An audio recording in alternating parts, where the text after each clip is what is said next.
A real-life haunted hotel, a fired director sneaking back on set in disguise, a car crash near a road sign that looked like the handiwork of the devil. Even when horror movies aren't very scary, sometimes the stories behind their productions absolutely are. The New Mutants was supposed to explore a brand new, exciting corner of the X-Men film universe. This would be the first legitimate horror release in the history of the franchise. Director Josh Boone oversaw production in 2017 for a projected April 2018 release date, cleverly or perhaps foolishly timed to coincide with Friday the 13th. Everything seemed to be lining up nicely, until the post-production process began. You have a whole bunch of really traumatized teens. That was when the first of several release date delays occurred, with The New Mutants initially postponed to February 2019 to make room for lengthy reshoots that were reportedly meant to make the final cut even scarier. This worrisome but by no means fatal development quickly got worse and worse as the delays continued and the reshoots never actually happened. Then a planned April 2020 debut was derailed thanks to the COVID-19 pandemic, and ultimately The New Mutants died a quick death in theaters in August 2020 instead. Perhaps something weird was going on at the old mental hospital where the film was shot, as Boone told IGN in 2017 that every crew member reported strange happenings on set, though the director himself remained skeptical. The 2010 take on The Wolfman was already off to a turbulent start when original director Mark Romanek left during pre-production.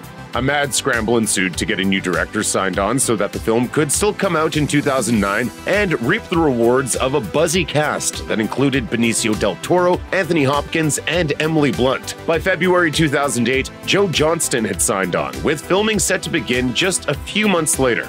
But things only got scarier after the initial principal photography. Reshoots were eventually enacted that lasted for a whopping 6 months and drastically overhauled the film. Perhaps most baffling of all was the indecision over the score. Danny Elfman's original compositions were discarded, and he was subsequently replaced by Paul Haslinger. But Haslinger's score didn't pass muster either, so Elfman's music, along with new material by other composers, was brought back.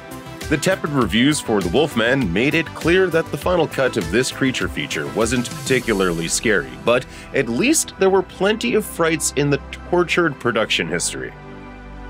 The supernatural horror flick The Innkeepers takes place in a haunted hotel, so director Ty West was looking to shoot in a spot that would enhance the spooky atmosphere. That's when he got the idea to return to a location he'd used in a prior film, the Yankee Peddler Inn, a haunted hotel in Torrington, Connecticut.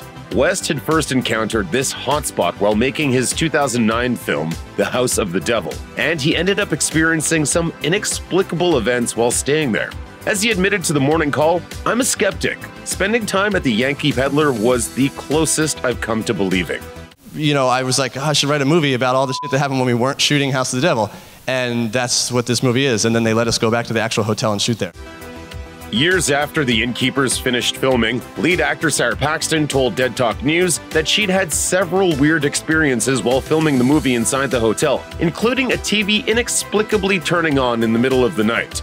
She wasn't alone, as she claimed that nearly everybody who worked on the movie inside the Yankee Peddler had something strange and frightening happen to them. Clearly, Ty West was playing with fire when he filmed a haunted hotel movie inside an actual haunted hotel. 1956's Invasion of the Body Snatchers and its 1978 remake are two of the most famous sci-fi horror films in history. But lightning didn't quite strike again a few decades later. Despite the presence of actors like Nicole Kidman and Daniel Craig, the 2007 remake, The Invasion, is far less revered. It scored dismal reviews and tanked at the box office, a fate almost as petrifying as the twisted production behind its road to getting released. While Oliver Hirschbiegel was the credited director, lengthy reshoots featured scenes written by the Wachowski siblings and directed by James McTeague. Unusual filming techniques emulating documentaries apparently went over poorly during test screenings, necessitating the reshoots and a 12-month delay from an initial August 2006 release date. The production turmoil was exacerbated during the reshoots when Kidman suffered an on-set car crash that broke some of her ribs. In the end, no amount of retooling could make The Invasion anything resembling a critically acclaimed darling. Before he directed 2016's Doctor Strange, Scott Derrickson was the filmmaker behind Deliver Us from Evil, a horror feature about demonic possession and the idea of terrifying forces lying in wait in plain sight. The movie was based on an actual New York City cop who supposedly had real encounters with the supernatural. Derrickson's attempt to convey these concepts didn't result in much in the way of critical acclaim, but the on-set atmosphere was plenty dreadful. I've had a darkness growing inside of me like a f***ing cancer. In a set report by Bloody Disgusting, Derrickson emphasized that Deliver Us from Evil was filmed in authentically grimy locations, with many scenes captured in intentionally cramped spaces. This was all done to provide an intimate air on the set, while also trying to ensure that Deliver Us from Evil wasn't sanding off the edges of the real-world locations it was supposed to evoke. But this resulted in a cramped filming space that couldn't have been easy to act or work in. There's a commendable dedication to realism and intimacy in this approach, so it's unfortunate that it didn't actually result in a spookier movie. If you only looked at the critical reception of The Possession, you'd probably come to the conclusion that there's nothing terrifying about this Sam Raimi-produced flick. A PG-13 rated movie dropped in the final weeks of summer 2012, The Possession hasn't left much of a lasting mark on American horror. But its behind-the-scenes troubles have become a tad more infamous. While trying to make a film about a demon and a haunted Dybbuk box, the cast and crew ended up having some truly spooky encounters themselves. While speaking with The Hollywood Reporter, leading man Jeffrey Dean Morgan recalled how there was an assortment of unexplained frightening events during production, including lights exploding and a feeling of cold wind on a closed set. Even more mysteriously, a fire burned up all of the movie's props just a few days after principal photography was finished, including the Dybbuk box itself. As Morgan explained, it was investigated, and there were no signs of arson, no electrical fire. Come to your own conclusion about whether or not anything truly supernatural was going on, but there's no denying that making this film was a blood-curdling experience. And you have this mysterious entity coming in and being part of life. The primary antagonist of the Ring films is a dead little girl who perished when she was drowned in a well. It was a grisly demise that informed a popular pair of horror titles in the early 2000s. And behind the scenes, in a series of eerie coincidences, life imitated art on the set of The Ring 2 in 2004. As reported by Made in Atlantis, the set was flooded 1 week into filming. The issue was a mundane one, a simple burst pipe. But having such a disaster occur on a movie about a little girl perishing from drowning was enough to put the people working on the film on edge. Director Hideo Nakata, who also made the original Japanese version of The Ring, was spooked enough that he brought in a Shinto priest for a Japanese purification ceremony. But this wasn't the end of the liquid-based calamities for The Ring 2, as a few weeks later, a jug of water exploded and further flooded a part of the set that had already been underwater in the last catastrophe.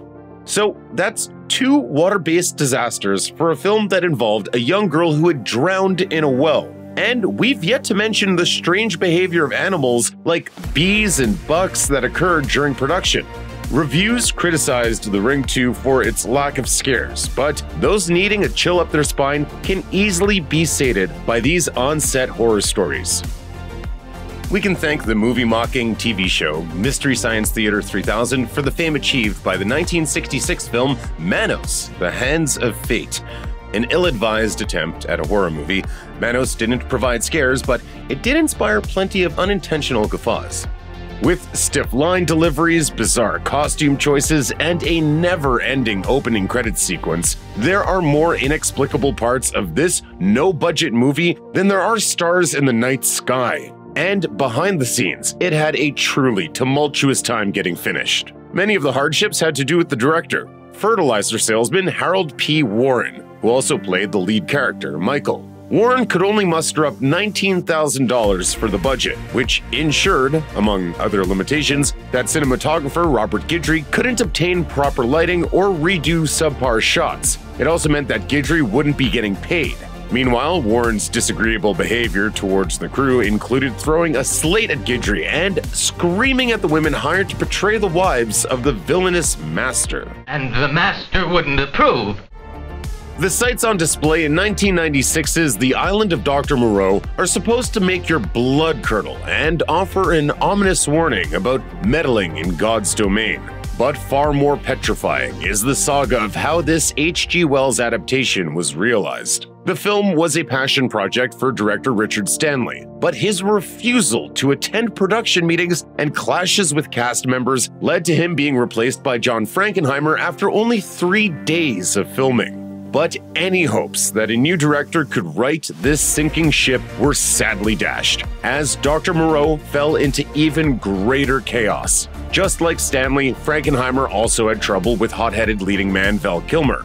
But that was nothing compared to Marlon Brando in the title role. He reportedly came up with strange character choices, refused to learn his lines, and occasionally just couldn't be found. On top of all that, Stanley was later able to sneak back onto the set, get dressed up as a man-animal hybrid, and covertly participate as an extra in a key set piece. Who needs the ominous words of H.G. Wells when you've got an unforgettable filmmaking gonorrhea story like this one? The Omen was a pop culture sensation when it was released in theaters back in 1976. The story about a father grappling with the fact that his son may be the spawn of Satan wasn't without its detractors, but it was largely well received for its creative frights and committed performances from actors like Gregory Peck. But even the most ardent fan of this fright flick is bound to admit that the on-screen chills are overshadowed by some seriously scary happenings that occurred while making it. These odd occurrences are legion. One involved a sequence in which Rottweilers attacked Peck's character. Things went awry when the dogs refused to stop attacking the stuntman when they were instructed to do so. Another peculiar event occurred when the crew members went out to get dinner, only to learn that the restaurant had exploded earlier that day.